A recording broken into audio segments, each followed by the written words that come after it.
Hallelujah. सभी को जय मसीह की। प्रभु आपको बहुत आशीष दे। और मैं अमरीक जॉय और मेरा YouTube channel Hindi Punjabi Bible study Amrik Singh.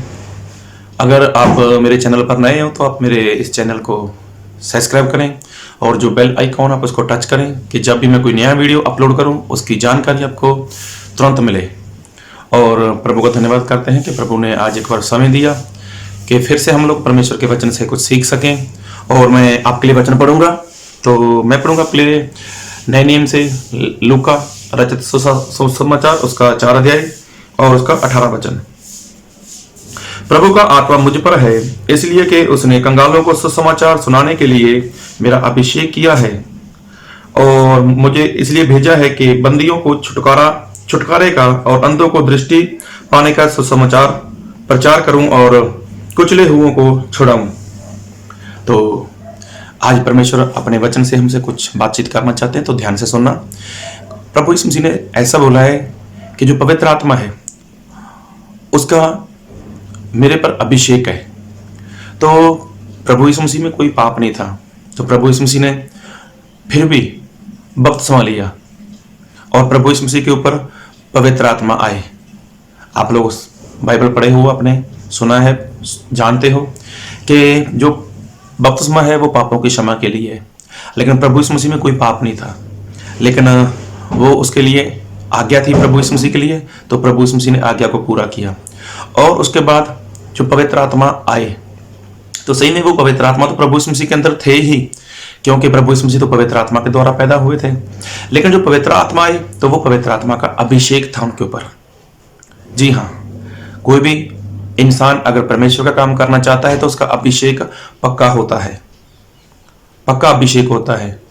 तो अभिषेक का मतलब क्या है और किस तरह से अभिषेक होता है, तो ये काफ़ी बड़ा सब्जेक्ट हो जाएगा, तो मैं उसके ज़्यादा लंबा नहीं जाना चाहता, लेकिन मैं एक छोटा सा वीडियो बना रहा हूँ। तो अभिषेक कैसा है, तो मैं आपके लिए वचन पढ़ूंगा। भजन संहिता उसका 133, भजन संहिता उसका 133 और आपके लिए पढ़ूंगा मैं उसका 2 वचन। भजन संहिता उसका 133 और उसका 2 वचन। जय तो उस उत्तम तेल के समान है जो हारून के सिर पर डाला गया था और उसकी दाढ़ी पर बहकर उसके वस्त्र की छोर तक पहुंच गया। तो देखो, पुराने नियम में आप लोग देखो कि जब भी किसी का अभिषेक होता था तो तब क्या होता था, वो तेल का इस्तेमाल किया जाता था। जी हाँ, जब हम लोग वचन को पढ़ते हैं पुराने नियम से तो वहां पर ज्यादातर तेल का इस्तेमाल किया गया है। तो और भी कई तरह से अभिषेक होता था, लेकिन जो बाइबल में लिखा है कि ज्यादातर वो अभिषेक के द्वारा इस्तेमाल हुआ, अभिषेक तेल के द्वारा अभिषेक किया गया। तो यहां पर लिखा है कि यह तो उस उत्तम तेल के समान है जो हारून के सर पर डाला गया था और उसकी दाढ़ी पर बहकर उसके वस्त्र की छोर तक पहुंच गया। तो जब वो तेल डाला जाता था तो सर के ऊपर डाला जाता था, तो बस थोड़ा सा नहीं, पूरी तरह से सर के ऊपर डाल दिया जाता था। अभी तेल का काम क्या होता था, तेल जब सर पे डाला गया तो वो नीचे की तरफ आता था। अभी दाढ़ी तो यहां पर आ जाती है, उसके ऊपर क्या आता है, आंख।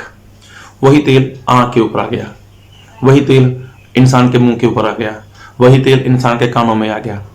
इससे क्या पता चलता है कि जब इंसान पवित्र आत्मा को पा लेता है तो उसकी आंखें संसार की बातें नहीं देखती। जब इंसान पवित्र आत्मा में डूब जाता है तो उसकी जुबान वो संसार की बातें नहीं बोलती, फिल्मी गाने नहीं बोलती, निंदा नहीं करती, चुगली नहीं करती। और बाइबल में ऐसा लिखा है कि जो पवित्र आत्मा है वो तेल के समान है।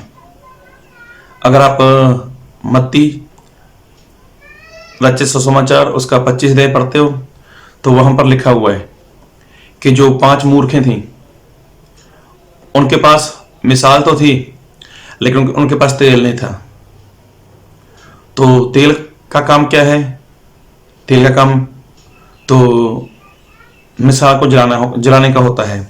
तो बाइबल में अगर पवित्र आत्मा की बात करें तो पवित्र आत्मा के बारे में काफी कुछ लिखा है और पवित्र आत्मा के बारे में ऐसा भी लिखा है कि पवित्र आत्मा पानी के समान है। तो पवित्र आत्मा के बारे में ऐसा लिखा है कि वो तेल के समान है।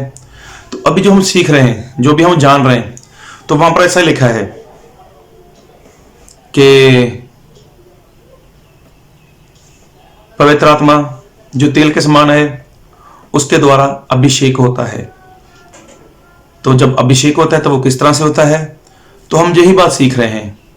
तो जब वही पवित्र आत्मा का तेल इंसान के कानों में आ गया तो वो संसार की बातें नहीं सुनता, सिर्फ परमेश्वर के वचन को सुनता है।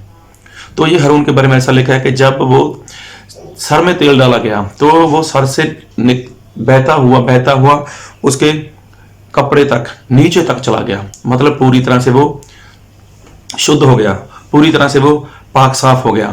तो तेल का यही काम है। तेल जब सर के नीचे आएगा तो आंख में चला जाएगा, मुंह में चला जाएगा, कान में चला जाएगा, पूरे बदन के ऊपर वो तेल बह जाता है।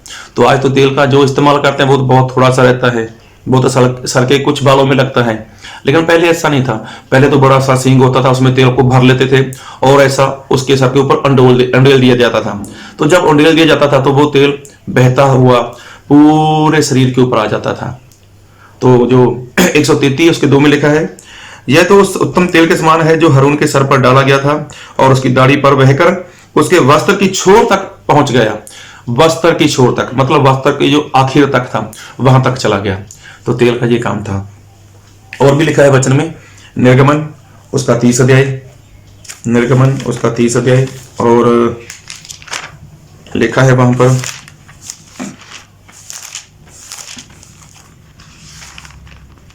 30 वचन और उसका 30 वचन 30 का 30। फिर हारून का उसके पुत्रों के साथ अभिषेक करना और इस प्रकार उन्हें मेरे लिए याजक का काम करने के लिए पवित्र करना। फिर अगर आप पढ़ोगे इसका निर्गमन उसका 31 अध्याय 1 से 11 तक, तो वहां पर भी अभिषेक के बारे में लिखा हुआ है। तो फिर नए नियम में भी लिखा हुआ है।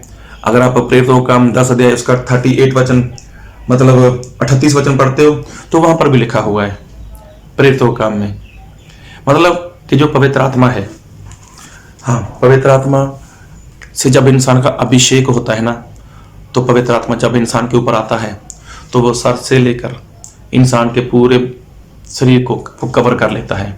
उसके बाद उसके कान में संसार की बातें नहीं, उसकी आंखों में संसार की बातें नहीं, उसके मुंह में संसार की बातें नहीं। तो पवित्र आत्मा क्या करता है, इंसान का अभिषेक करता है। और पूरी तरह से जो इंसान पवित्र आत्मा में डूब जाता है, पवित्र आत्मा में भर जाता है, तो वो संसार की वस्तुएं नहीं देखता, उसका मन संसार की वस्तुओं के ऊपर नहीं लगता, और वो मुंह से गंदे गाने नहीं गाता, वो निंदा नहीं करता, वो चुगली नहीं करता, वो गाली नहीं बोलता।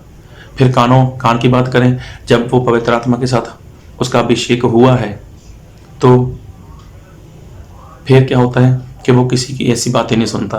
और मैं अपने वचन पढ़े देता हूँ, प्रेरितों का काम उसका 10 अध्याय उसका 38 वचन, प्रेरितों का काम उसका 10 अध्याय उसका 38 वचन।